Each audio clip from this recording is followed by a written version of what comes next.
The story that comes to my mind is the story of Michael in Panama. See, Michael comes from a home where the parents are believers, but they had drifted away from the Lord. Now, Michael is invited by a local church to come to an outreach event.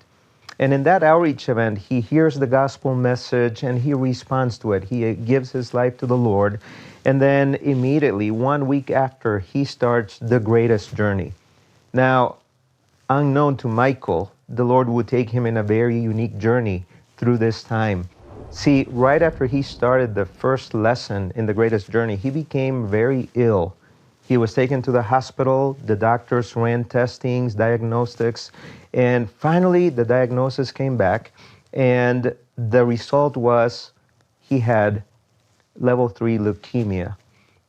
And so basically the doctor said, there's nothing we can do.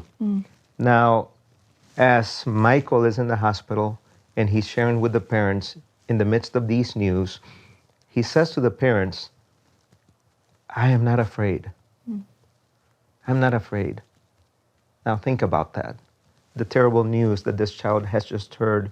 But then he follows up with something else. He says, but God can heal me.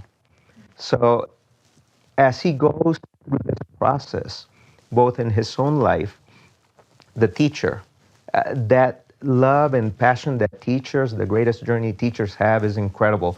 This teacher went the extra mile. So he decided, you know what, I'm going to continue my lessons at the local church with all the children, but because Michael is not part of it, I'm going to do whatever it takes to be able to get him through all the lessons. So he would connect with Michael, he would go to the hospital, he would chat with him through video, through audio, and just connect with him so that he would not stay behind. So at the end of the day, after the 12 weeks, 12 the lessons of the greatest journey, there were 2 graduations taking place, one at the local church and the other one at the hospital with the pastor, the teacher, Michael, the parents. And as they finished the graduation, that ceremony, they prayed over Michael for healing. And guess what? The Lord did an amazing work. He brought healing to his life. And now Michael, he's actually part of the local church, very involved. But then also, he is now a greatest journey teacher through his local church.